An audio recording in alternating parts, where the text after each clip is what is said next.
Vayamos al quinto libro del Nuevo Testamento, Hechos de los Apóstoles. E inmediatamente en la primera línea tenemos que abandonar este libro para irnos al tercer evangelio, el evangelio de Lucas. Pero antes vamos a orar. Señor, háblanos a través de tu palabra. Ayúdanos a entender las bases de la iglesia. Ayúdanos, Señor, a entender su orden. Ayúdanos a entender el poder de tu manifestarte para validar a tus mensajeros. Y Padre, toda la enseñanza que hay en este libro histórico, ayúdanos a aprovecharla para hacer una comunidad diferente, que transmita amor y tengamos todas las cosas en común. Gracias, Señor, por darnos este libro que nos sirve de armazón para entender todo lo sucedido luego de la ascensión del Señor al cielo. Y es quien nos sirve de línea transversal para entender las cartas, las epístolas, Señor, hasta llevarnos al final de los escritos de Pablo, Señor, y luego servirnos para unir y entender los tiempos. Te damos gracias, Padre, porque tú nos has dejado sin testimonio, sino que tú nos has dado tu palabra, de manera particular a través de las investigaciones por Lucas. Te damos gracias, Padre, en el nombre de Jesús. Amén. El libro de Hechos de los Apóstoles es el trabajo, por inspiración del Espíritu Santo, de Lucas. ¿Quién es Lucas? Lucas no fue uno de los apóstoles, tampoco fue uno de los discípulos. Lucas fue un creyente gentil de origen no judío, quien se agregó en uno de los viajes misioneros del apóstol Pablo. En Lucas capítulo 1 y versículo 1 nos dice, e inmediatamente nos saca del evangelio, del libro de Hechos, nos dice, en el primer tratado. ¿Y qué nos dice inmediatamente? Que hay otro tratado que no es este. Y en ese primer tratado, la persona a la cual está dirigida el primer tratado responde al nombre de Teófilo. Teófilo, cuyo nombre es amado por Dios, es una persona, entendemos, de algún tipo de dignidad por la forma en que se describe su título en el Evangelio de Lucas. Pero vamos a verlo completo el versículo para que podamos entenderlo mejor. En el primer tratado, oh Teófilo, hablé acerca de todas las cosas que Jesús comenzó y a enseñar hasta el día en que fue recibido arriba, después de haber dado mandamiento por el Espíritu Santo a los apóstoles que había escogido, a quienes también, después de haber padecido, se presentó vivo con muchas pruebas indubitables, apareciéndole durante 40 días y hablándoles acerca del reino de Dios. Esto sigue leyendo y dice, y estando juntos les mandó que no se fuesen de Jerusalén, sino que esperasen la promesa del Padre, la cual les dijo, oísteis de mí. Y esto nos lleva de manera inmediata al libro de Lucas, al Evangelio de Lucas capítulo 1. Para nosotros entender la metodología y el propósito de Lucas cuando escribe su primer tratado y su segundo tratado. Lucas está escribiendo desde una perspectiva diferente de los demás evangelistas, porque él en su obra se ha propuesto escribir de una manera diferente. Y fíjense cuál es el propósito del Evangelio de Lucas. Dice Lucas capítulo 1 versículo 1. ¿Lo tienen todos?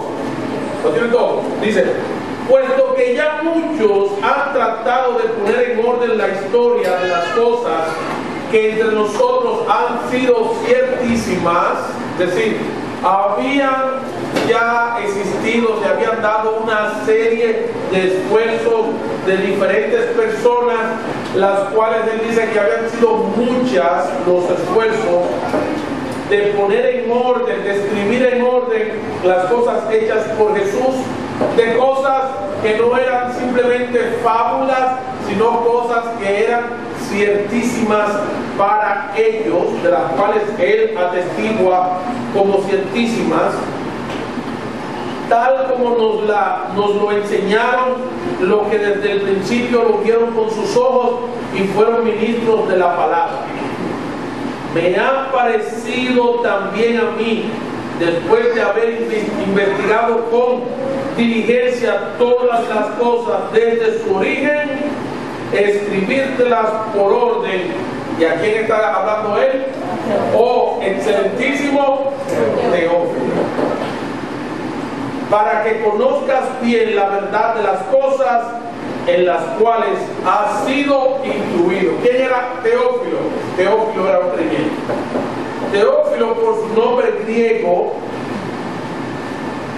luce ser que era un gentil, que se había convertido a Jesucristo, el cual tenía deseo de conocer con mayor propiedad, y Lucas, que sin ser apóstol, sin haber sido testigo de las cosas que está escribiendo, nos dice el versículo 3, y esto es sumamente importante, nos dice: me ha parecido también a mí, al igual que otros que han escrito, después de haber investigado con diligencia todas las cosas desde su origen, escribírtelas, ¿cómo?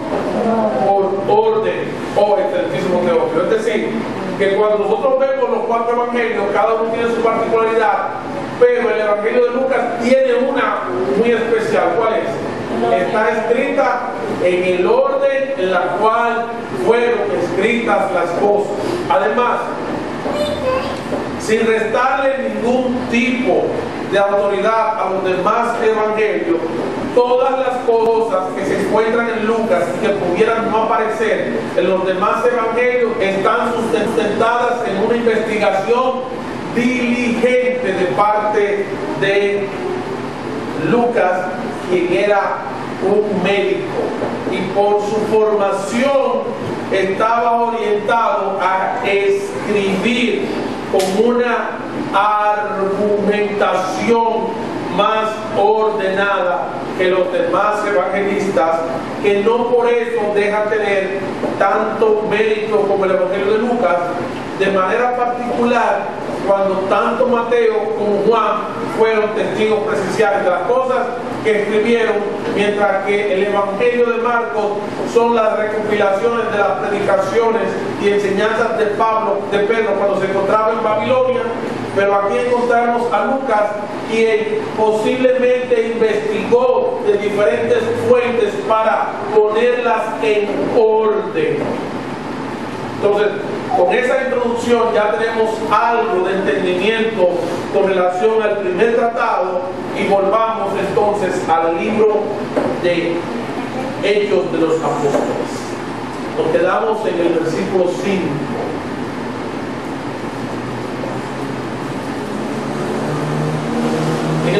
En el versículo 4, él les habla acerca de la promesa del Padre, la cual les digo: oísteis de mí.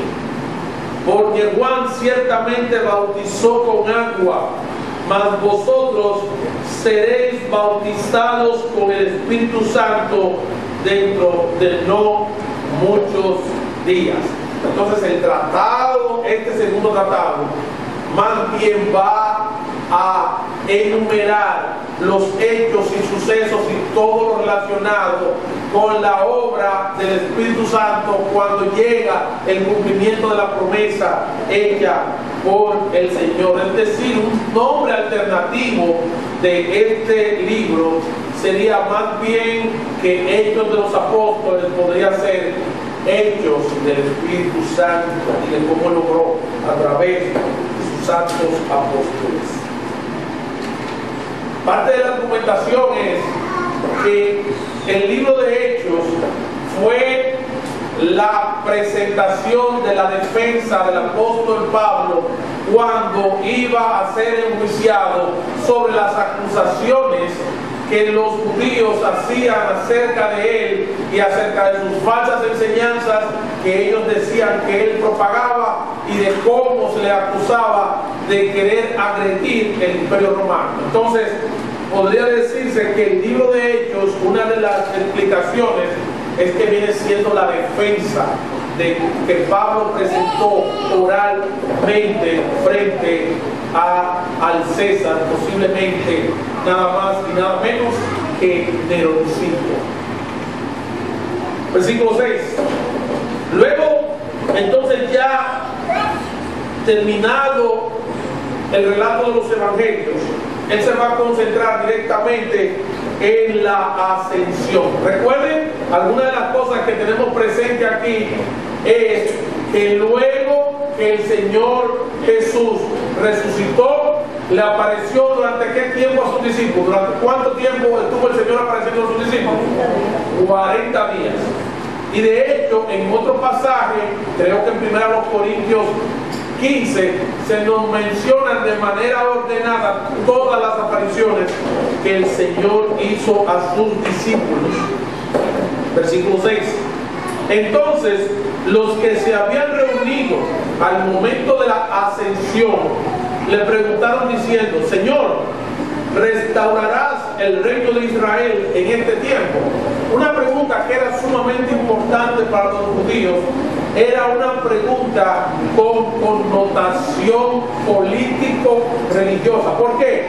En este momento, ¿quiénes estaban gobernando toda Palestina y el pueblo de Israel? ¿Quiénes lo ocupaban?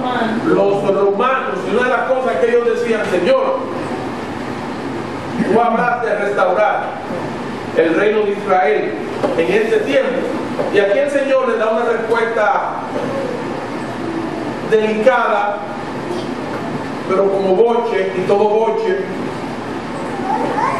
lo pone en su sitio, y les dijo: no os toca a vosotros saber los tiempos o las sazones que su Padre puso en su sola potestad. ¿Qué le dijo el Señor en pocas palabras?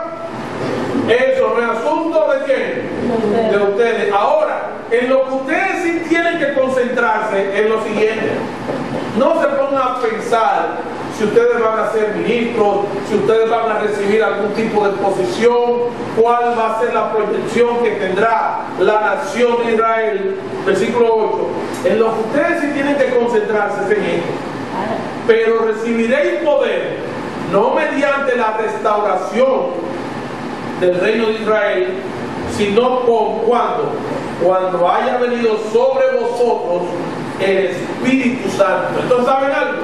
El poder que los creyentes reciben es mediante la obra del Espíritu Santo en su vida, no mediante la posición jerárquica que podamos alcanzar en la sociedad. Y este poder que Dios da a sus hijos, a sus siervos y a sus ministros, no es un poder para que ellos sepan qué número va a salir, no es un poder para que ellos realicen sus sueños, no es un poder para la prosperidad. El mayor poder que Dios da a sus hijos está aquí. ¿Cuál es ese poder? Cuando tenemos ese poder, ¿qué pasa? Dice él: y me seréis testigos. ¿Testigos dónde? En Jerusalén, en toda Judea, en Samaria, ¿y dónde? Y hasta lo último de la tierra. Este poder que iban a recibir los apóstoles los iba a facultar. ¿Para qué? Para hablar a otros de la muerte y la resurrección de Jesucristo. Permítame yo hacerle una pregunta a todos aquí en esta mañana. ¿Cómo se conocen las personas con las cuales tú te relacionas? ¿Te conocen como el consultor? ¿Te conocen como el negociante? como el director de la tienda, como el vecino, o te conocen como un testigo de Jesucristo. Y esto es interesante porque muchas veces, y yo mismo me doy cuenta en mi propia vida, algunas personas, cuando entramos en materia, a veces luego de años de estar relacionados, y esto debe servirme inmediatamente para humillarme, es algo triste cuando alguien dice: ¿cómo? ¿Que tú eres cristiano? Y al inmediato dice: ¡ay! Pero yo no lo sabía. Si eso sucede con frecuencia en nuestra vida, es porque simplemente no estamos utilizando el poder que Dios nos da. ¿Para qué? Para que seamos testigos. No es que nos olvidemos de las otras actividades que tenemos. No es que la gente deje de conocernos por el vehículo en que andamos, la casa donde vivimos, la ocupación que tenemos, sino que lo que más debe resaltarse de nuestra vida es que nosotros somos testigos de Jesucristo. Esto es lo que va a impactar nuestra familia, esto es lo que va a impactar nuestro barrio, esto es lo que va a impactar nuestra sociedad. Y es interesante que esto presenta un orden lógico, versículo 8. Pero recibiréis poder. Bueno, que nosotros debemos aspirar, tener el poder de Dios. ¿Para qué? Para ser felices. ¿Para qué? Para realizar nuestros sueños. ¿Para qué? Para disfrutar de salud, belleza, prosperidad, riquezas. No, el poder que nosotros recibimos, la mayor investidura que Dios nos da, es que seamos testigos del Señor Jesucristo. Y me seréis testigos, ¿dónde? En Jerusalén. ¿Dónde se encontraban los discípulos en este momento? Se encontraban en el Monte de los Olivos, que se encuentra a una distancia cercana de Jerusalén. ¿Y qué es lo que está diciendo? La primera área de acción y de influencia donde ustedes van a ser testigos, ¿dónde va a ser? En su comunidad inmediata. Y luego de ahí, en toda Judea, la provincia. Eventualmente van a ir a Samaria, que ya es en otra provincia, y luego dice que esto tendrá un alcance hasta lo último de la tierra. Y esto nos llama la atención porque a veces nosotros estamos muy interesados por los indios del Amazonas, los aborígenes de Australia, y qué pasará con aquellos que viven en ciertas partes del mundo, cuando Dios, el poder que nos ha dado es para que le seamos testigos de manera inmediata. ¿A quiénes? A los que están en nuestra zona geográfica de influencia, empezando por quiénes, nuestra familia, luego quiénes, nuestros vecinos, luego quiénes, nuestros compañeros de trabajo, compañeros de universidad, y según así dentro de nuestra sociedad, saliendo de nuestro barrio. El del colmado, ¿cómo nos conoce? Nos conoce simplemente como la picadita, nos conoce como el moreno, nos conoce como el gordo, como en la casa que están los peces. ¿Cómo nos conoce si nosotros no estamos siendo reconocidos como testigos de Jesucristo? Evidentemente estamos viviendo una vida carente del poder que Dios nos da. Todo el mundo tiene que reconocer y debe ser nuestra indicación principal que en esa casa vive un testigo de Jesucristo, que en esa casa vive un testigo de Jesucristo, que en esa familia son creyentes de Jesucristo. Sin embargo, existen tantos distintivos en nuestra vida que no necesariamente nos identifican como testigos de Jesucristo. Te digo algo, si nosotros no estamos siendo identificados como testigos, es porque estamos viviendo una vida sin poder. Y el poder que Dios le prometió a los discípulos era poder para testificar. Y si nosotros no estamos haciendo eso con nuestra familia, con nuestros vecinos inmediatos, estamos viviendo carentes de poder. Yo tengo una lucha porque tengo un vecino que me da casi ventana con ventana, al cual he tratado de abordar, Pero como buscando siempre uno dice la vuelta, que entonces uno llega, que lo invita a comer. Pero no. Lo que voy a hacer es que lo voy a invadir, le voy a tocar la puerta y le voy a decir tanto hablarte de Jesucristo. Porque no importa el concepto que él tenga de mí, si yo no le estoy predicando a él diciendo testigo de Cristo, soy una persona completamente hueca y carente de poder. Versículo 9. Y habiendo dicho estas cosas, viéndolos ellos, ¿quiénes? Los discípulos, ¿a quién? A Jesús. Fue alzado y le recibió una nube que le ocultó de sus ojos. ¿Qué significa? Estando ellos en el monte de los olivos, cuando Jesús le dijo estas cosas, le habló del poder que había de venir. Dice que Jesús fue alzado, se fue elevando hasta que llegó a una nube y fue ocultado de los ojos de ellos. Y estando ellos con los ojos puestos en el cielo, mirando hacia donde el Señor había desaparecido, he aquí se pusieron junto a ellos dos varones con vestiduras blancas. Y atención a este detalle. Muchas veces cuando nosotros pensamos en la aparición de ángeles en la Biblia, a veces lo que tenemos son estos conceptos medievales o posteriores de unos ángeles que se ven como juguetones, que son como chiquitos, que tienen una salita, que tienen una pechita, o si no, tienen unos seres que son como nórdicos, su cabello, su melena, su vestidura blanca y unas alas que para ellos cruzar la puerta o se las tienen que quitar o tienen que bajarse. Pero aquí nos está diciendo que estos varones no tenían nada, ninguna característica sobrenatural que los hiciera distinguirse de hombres comunes y corrientes. Pero claro, eran dos individuos especiales de apariencia humana y con vestiduras blancas que regularmente se utilizan para representar los mensajeros del Señor, los cuales también les dijeron, y pongan atención a esto, varones galileos. ¿Qué significa esto? Que a pesar de que esto estaba sucediendo en la zona de Jerusalén, todos los integrantes de los discípulos que estaban por la ley de dónde? De Galilea. Por eso eran menospreciados, no pertenecían a la cacle religiosa.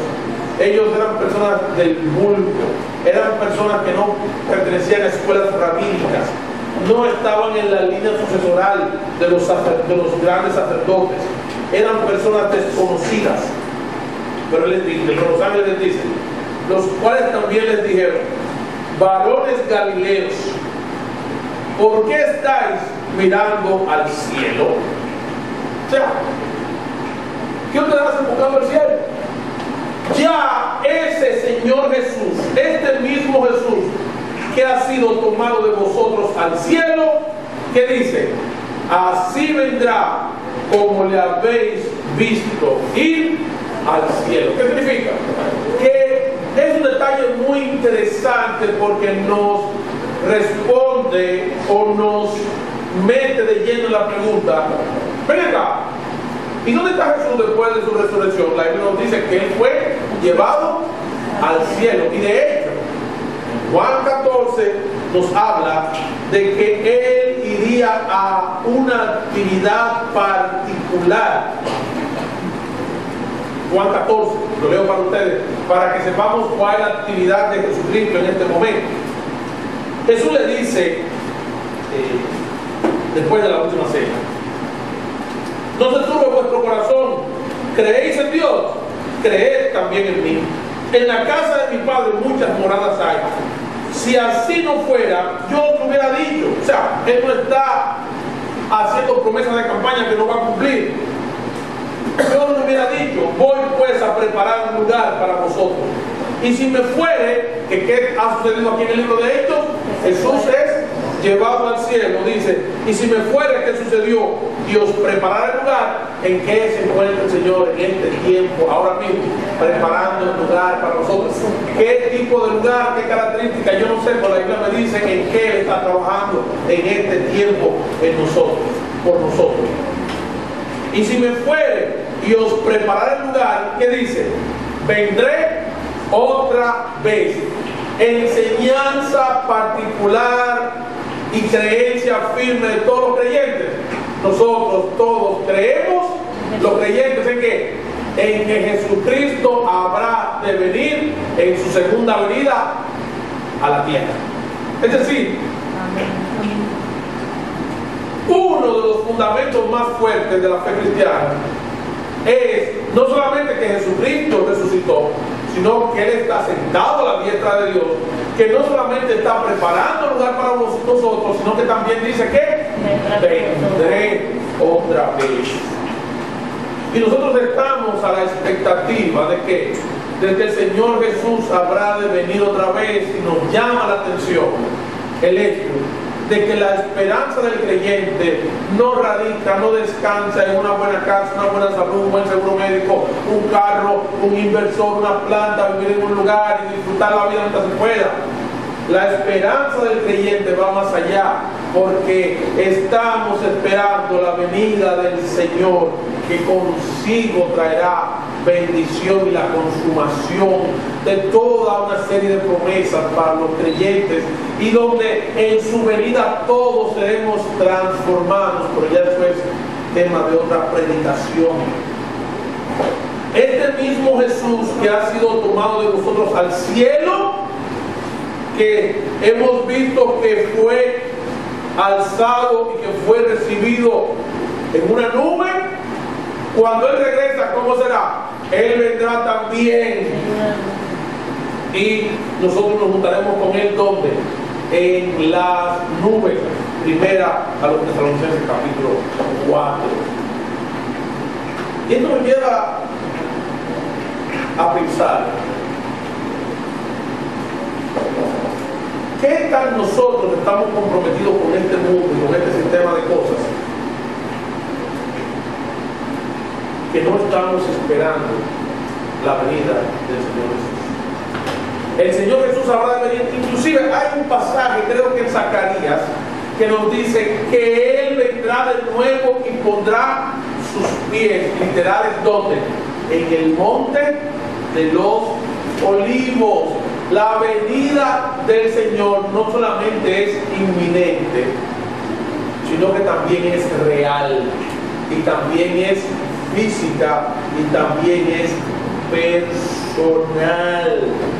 Es decir, que aquella creencia de que Jesucristo vino y tuvo un cuerpo, o tuvo la manifestación de un cuerpo y que luego soltó ese cuerpo y que se fue al cielo, no, la Biblia nos dice que Jesucristo, así como se fue en cuerpo, también habrá de venir en cuerpo, físicamente, y que inclusive en su momento Él vendrá y pondrá la planta de sus pies en el monte de los olivos, de donde Él mismo se fue, por ahí mismo Él vendrá otra vez.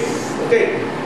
Entonces, ¿qué cosas aprendemos estudiando el libro de Hechos? Bueno, nos queda claro que el propósito ha sido hablar ahora de las cosas que sucedieron posterior a lo que relatan los evangelios. Y nos habla también qué tiempo duró el Señor luego de resucitado aquí en la tierra. ¿Qué tiempo duró?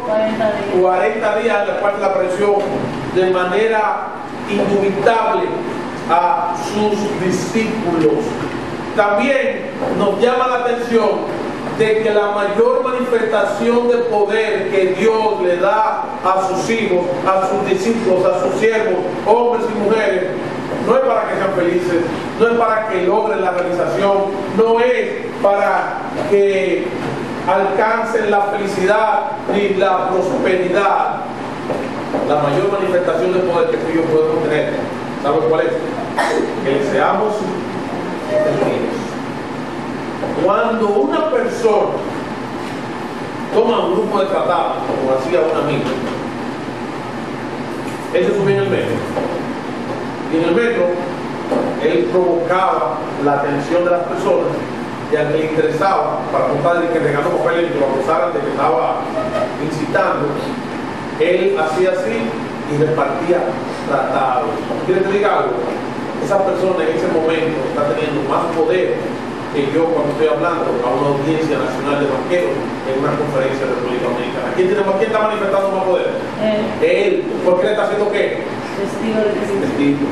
Hoy en día hay una elección de los miembros del Comité Central del Partido de la Liberación Dominicana, y de ahí se van a salir quienes van a fungir con nuevos cargos y posiciones y un sinnúmero de cosas de mucha relevancia en la sociedad dominicana. Pero ¿saben qué? Un hermanito que ande por ahí con una bocina, un hermanito que esté tocando una puerta, un hermanito humilde que esté visitando a alguien, o una predicación como esta, tiene mayor impacto y trascendencia que ser reconocido como secretario general de la organización, porque presidente de la República. Porque la mayor muestra de poder que nosotros podemos manifestar en nuestra vida es haciendo que 100 testigos de que de la muerte y la resurrección del Señor Jesucristo. También el libro de Hechos hasta este momento nos es de mucho valor, porque nos habla del retorno físico del Señor. ¿Qué valor tiene eso? Bueno, que si el Señor habrá de venir ahora, ya no humildemente, sino ya con varas de hierro para castigar a los incrédulos y recompensar en su misericordia a los que Él ha salvado, pues mira, eso nos llena de esperanza. ¿Tú sabes por qué? Porque en este mundo de injusticia nosotros tenemos la esperanza de que el Señor habrá de tomar control. Cuando nosotros pensamos que estamos mejor en la vida, nos llega una mala noticia, nos llega un problema, nos llega un robo, nos llega un asalto, nos llega una dificultad, nos llega una mala noticia, los famosos médicos, todo eso, los riesgos económicos, un sinnúmero de situaciones. Pero ¿saben qué? Cuando el Señor venga y nos transforme conforme a la semejanza de la naturaleza de su cuerpo glorificado, y nosotros le veamos ya cara a cara, tal como Él es. ¿Y saben qué? Y libres ya de este cuerpo de pecado. ¿Tú sabes qué? Aunque nosotros nos propongamos y pongamos todo nuestro esfuerzo y diligencia para vivir en santidad, no podemos. ¿Por qué? ¿Por qué? Porque este cascarón que se llama cuerpo, el pecado está atado ¿a dónde? A Él. Y yo me pongo a pensar lo incapaz que yo soy para hacer el bien, pero también lo propenso que yo soy para hacer el mal. Y eso es consecuencia de ¿qué? Del pecado que hay en mí. No sé si ustedes son sorprendidos ustedes mismos, porque cuando se dan cuenta de que estoy de nuevo involucrado en el pecado, en acciones, en planes, en pensamientos, en actitudes, en incredulidad. ¿Cómo juega? ¿Cómo nos deleitamos en el pecado que está atado a nuestra carne? Pero cuando el Señor venga en su venida física, en su venida donde los creyentes irán con Él, se juntarán con Él en las nubes, en su segunda venida nosotros vamos a ser libertados completamente de este cuerpo de pecado. No sé si tú estás cansado de este traje de maldad, pero tenemos una vida que apesta a pecado. Y aunque el Señor nos lavó, pasa como con la ropa, que tú te la pones limpia, pero al ratito ¿qué pasa? Está ese olor nauseabundo, desagradable, que solo tienen los vivos. pero que hiede, se daña, tendemos a la corrupción y nuestro cuerpo se degrada. Eso mismo pasa hasta que no vengamos y estemos delante del Señor en su segunda venida. ¿Sabe qué? No dejaremos de responder a las provocaciones, tentaciones y llamados del pecado. Pero cuando Él venga, nosotros tendremos su cuerpo tal cual el cuerpo de Él y estaremos libres de manera definitiva de la pacta, del poder y finalmente de la presencia del pecado. El libro de Hechos es un libro maravilloso porque es un libro que nos da esperanza. Y eso fue lo que hicieron los santos varones con ellos. Le dijeron: ¿dónde estás mirando al cielo? Ya ese mismo Jesús ya no ven en su partida, sino que esperen ahora su venida, su regreso, cuando Él vendrá para regir la tierra. Que el Señor les bendiga. Les animo a que empiecen a leer el libro de Hechos de los Apóstoles. En la próxima reunión vamos a ver el sucesor de Judas. Si eran 12 apóstoles y Judas se suicidó a causa de su pecado, como se enumera ahí, ven acá, ¿quién ocupó su lugar? ¿Por qué era necesario que fueran 12? ¿Por qué no fue Pablo varios años después? Y ahí vemos entonces cómo rápidamente entra en la historia la llegada del Espíritu Santo, la promesa hecha por el Padre. Vaya leyendo el libro de Hechos de los Apóstoles, porque vamos a tener en las próximas semanas espacios maravillosos donde vamos a ver a Dios obrando a través de su vida. Que el Señor les bendiga a todos.